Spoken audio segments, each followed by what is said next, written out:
Hey guys, आज मैं explain करने वाला हूँ Pandora beneath the paradise season 1 के एपिसोड नंबर 11 को।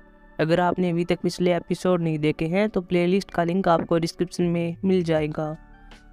एपिसोड की शुरुआत में यीशु को देखते हैं जो कि जेउन से मिल रही है और जेउन को बता रही है कि डोजी ने मुझको मारने की कोशिश की थी, मुझे बचा लो। और बाद में वह जेउन के गले लग जाती है। अगले सीन में तारा को देखते हैं जो कि सुंगचैन ने घर पर आई हुई है और वो अपने कैमरा फिट कर दे दी है क्योंकि वह क्योजिन की मदद कर रही है। क्योजिन अब इस कैमरे की मदद से जानना चाहता है कि वह फ्लैश ड्राइव कहाँ पर है।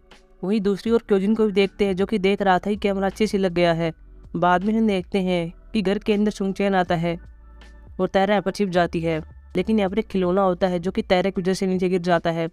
सुंगचैन अब आगे बढ़ता है, उसे लगता है कि यहाँ पर कोई है, लेकिन क्योजिन इन सबको कैमरे की मदद से देख रहा था। वह सुंगचैन के पास मैसेज करता है कि क्या तुमको सूजियोंग मिल गई, और बाद में वह सुंगचैन के पास कॉल करता है और उसके हालचाल के बारे में पूछता है। और बाद में क्योजिन अपनी हज कंपनी को वापस लेने की बात करता है। सुंगचैन कहता है कि हमने भी इसमें बहुत अच्छा काम किया है, हमने यहाँ पर एक चिप का निर्माण किया है और वो सिर्फ हमारी वजह से पॉसिबल है और उसी की वजह से तुम ठीक हुए हो। क्योजिन कहता है कि मैं तुम्हारी वजह से ही ऐसा हुआ हूँ। अब वो बताता है कि जब हम रेस लगा रहे थे उस टाइम तुम तीनों में से एक ने मुझे नीचे गिरा था, मुझे याद है, इसलिए मैं तुम्हें हज कभी नहीं सौंपूंगा। और इतने में हम देखते हैं कि तारा पीछे से इस घर से बाहर निकल जाती है। अगले सीन में देखते हैं जहाँ पर जेहुन येसु को किसी अलग जगह पर ले आता है, जहाँ येसु जेहुन को बता रही थी कि 15 साल पहले जंगकुमो ने मेरे पिता तेसुन को मारने का ऑर्डर दिया था और यह बात डोजिन जानता था, लेकिन किसी तरह यह बात मुझे पता चल गई और इसके बाद उसने मुझे मारने की कोशिश की। साथ में येसु तारा की बात करती है और बताती है कि मेरे पिता को उसी ने मारा था, उसी को ऑर्डर दिया गया था और असली तारा नहीं है। क्या यह बात तुम जानते थे? वह यह बात जेउन से पूछती है। जेउन कहता है शायद तुम सदमे में हो, तुम्हें कुछ आराम करना चाहिए। बाद में जेउन घर पर आता है और देखता है यहाँ पर तारा होती है जिसने तोड़फोड़ की हुई होती है। घर के अंदर इन दोनों की तस्वीरें होती हैं, तारा उनको तोड़ देती है। जेउन कहता है कि ये सब तुम क्या कर रही हो और जीव कहाँ पर है? तारा कहती है कि तुम जीव को नहीं देख सकते, मैंने उसे यहाँ से कहीं दूर भेज दिया है। जेउन यहाँ पर तारा पर चिल्लाता और कहता है कि तुम ऐसा कैसे कर सकती हो? तारा जेउन से कहती है कि तुम्हें राष्ट्रपति की उम्मीदवारी से बाहर होना होगा और तुम्हें पुलिस के पास जाना होगा और सब कुछ कबूल करना होगा कि तुमने क्या क्या किया है, और मैं भी तुम्हारे साथ पुलिस के पास जाऊंगी। और मुझे भी फर्स्ट लेडी बनने का कोई शौक नहीं है। लेकिन जेउन इन सब के लिए तैयार नहीं है। वह कहता है कि मैं राष्ट्रपति की उम्मीदवारी को कभी नहीं छोड़ूंगा और मैं राष्ट्रपति बनूंगा। तारा कहती है कि तुम जैसा कातिल कभी भी राष्ट्रपति नहीं बन सकता। अगले सीन में हॉस्पिटल के अंदर देखते हैं जहाँ पर जंगकुमो के चारों ओर लोग आए हुए हैं। यहाँ पर डोजिन को देखते हैं। डोजिन यहाँ पर इनसे पूछता है क्या हुआ था। यहाँ पर एक नर्स बताती है कि मिनिंग यहाँ पर मिलने के लिए आई थी। डोजिन यहाँ पर अपने पिता के अंगूठे को देखता है जिस पर स्याही लगी हुई थी, वह समझ जाता है क्या हुआ है। दूसरी ओर मिनिंग को दिखाया जाता है जिसके पास स्टॉक छूट समझौता है और उसने जंगकुमो के अंगूठे के निशान इसी पर लिए थे। बाद में डोजिन का इसके पास कॉल आता है और इसे कहता है कि तुमने ऐसा क्यों किया, तुम मुझे जंगकुमो में क्यों नहीं लाना चाहती? हालांकि मैं तुम्हारा सौतेला बेटा हूँ, लेकिन 40 साल से मैं तुम्हारा बेटा रहा हूँ। मिनिंग कहती है कि तुम मेरे बेटे नहीं हो। वह बताती है कि बचपन में मैंने क्योजिन के लिए एक साइकिल खरीदी थी, लेकिन तुमने क्योजिन की साइकिल को तोड़ दिया था। तुम उसको कभी पसंद नहीं करते, इसलिए मैं तुमको जंगकुमो के लायक नहीं समझती हूँ। बाद में डोजिन कहता है कि जंगकुमो मेरा है और मैं इसको लेकर रहूँगा। अगले सीन में फिर से जेउन को देखते हैं जो कि येसु के पास आ जाता है और येसु को बता रहा था कि तारा ने अभी क्या किया है। उसने जीव को विदेश भेज दिया है और मुझे पता नहीं क्यों कहाँ पर है। उसने मेरी और जीव की जिंदगी को खराब कर दिया है। येसु यहाँ पर जेउन को हौसला देती है और कहती है कि तुम राष्ट्रपति बनोगे, मुझे पता है और मैं ऐसा ही चाहती हूँ, और तुम तारा को कभी मत छोड़ना, उसकी वजह से तुम धोखा मिला है।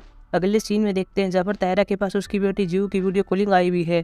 साथ में विल्सन होता है और साथ में एक लड़की और होती है और वो तारा को बता रही थी कि तुम चिंता मत करना, मैं जीव के अच्छे से ख्याल रखूंगी। और बाद में तारा पुलिस के पास जाती है और अपने आप को सरेंडर करती है और कहती है कि मैंने सैंडियो को मारा है। पुलिस यहाँ पर सबूत को मांगती है। तारा यहाँ पर अपनी ड्रेस को दिखाती है जो कि इवेंट में पहनी हुई थी और कहती है कि यह सैंडियो का खून है। अगले सीन में जेहुन और येसु को पता चलता है कि तारा ने खुद को सरेंडर कर लिया है। जेहुन अब यहाँ पर रो रहा था और कहता है कि वैसा कैसे कर सकती है, वह मेरा पूरा जीवन बर्बाद करना चाहती है। येसु यहाँ पर कहती है कि तुम तारा की वजह से अपनी उम्मीदवारी नहीं छोड़ सकते, तुमको राष्ट्रपति बनना होगा। बाद में जेहुन सोचता है कि यह सब येसु करवा रही है। वो उसका गला पकड़ लेता और कहता है कि तारा ऐसा कभी नहीं कर सकती, तुम ही उसको उकसा रही हो। लेकिन बाद में येसु किसी तरह अपने आप को छुड़वाती है और कहती है कि एक ड्राइव है जो कि मुझे हनवुल से मिली है और तारा इसको छुपा रही थी और इसके अंदर सैंडियो के सभी रिकॉर्ड हैं और तुम इसकी मदद से तारा को बाहर निकाल सकते हो ताकि मैं तारा को अपने हाथों से मार सकूं। वह अब तुम्हारे कोई भी काम की नहीं है, उसने तुम्हारा जीवन नष्ट करने की कोशिश की है। इसलिए तुम उसको भूल जाओ। और बाद में वह जेउन को गले लगा लेती है। अगले सीन में क्योजिन को देखते हैं जो कि तायरा की सरेंडर वाली खबर को सुनकर दुखी होता है। वह मिनिंग से पूछता है कि हमें कुछ करना चाहिए, लेकिन मिनिंग कहती है कि तायरा ने मुझे मना किया है कि मैं उसकी रक्षा न करूं। मिनिंग यहाँ पर अपने बेटे से कहती है कि मुझे एक बात पता चली है कि वह रेड स्पॉट्स वाली गाड़ी डोजिन की थी जिसमें सुजियों को आखिरी बार लाया गया था, और मुझे लगता है कि शायद डोजिन ने कुछ किया है। क्योजिन भी अभी यहाँ पर कह रहा था कि उस टाइम जब मैं लैब के अंदर गया था तो मुझे पता चल गया था कि लड़कों ने सुजियों के ऊपर कोई टेस्ट किया है और शायद वो उसके पैर को ठीक करना चाहते थे। बाद में मिनिंग क्योजिन से पूछती है कि क्या तुमको लगता है कि सुजियों जिंदा है। क्योजिन कहता है कि मैं और सुजियों उस चिप का इस्तेमाल सबसे पहले चिंपैंजी पर करने वाले थे और उसका नाम भी हमने सोच लिया था और उसका नाम रेड था, लेकिन यह बात सिर्फ मुझे और सुजियों को पता थी और मुझे विश्वास है कि सुजियों अभी तक जिंदा है और उन लड़कों ने ही सुजियों से यह नाम पूछा होगा और इसी के कारण क्योजिन कह रहा है कि सुजियों जिंदा हो सकती है। अगले सीन में देखते हैं जहाँ पर हेसु जेंकुम्बो से मिलने के लिए आई हुई है और उसे कह रही है कि तुम इतना जल्दी नहीं मर सकते। बाद में वहीं पर हम डोजिन को देखते हैं। अब यहाँ पर डोजिन हेसु को देख लेता है और खुद से कह रहा था कि यह यहाँ पर क्या कर रही है। बाद में हेसु डोजिन के पास आती है। डोजिन ने हेसु से कहता है कि तुम यहाँ पर क्या कर रही हो। हेसु कहता है कि तुम्हें क्या लगा कि मैं विदेश में जाऊंगी, ऐसा कभी नहीं होगा और तुम चिंता मत करना, मैं तुम्हारे पिताजी की देखरेख अच्छे से करूंगी और इतनी आसानी से उसको मरने नहीं दूंगी।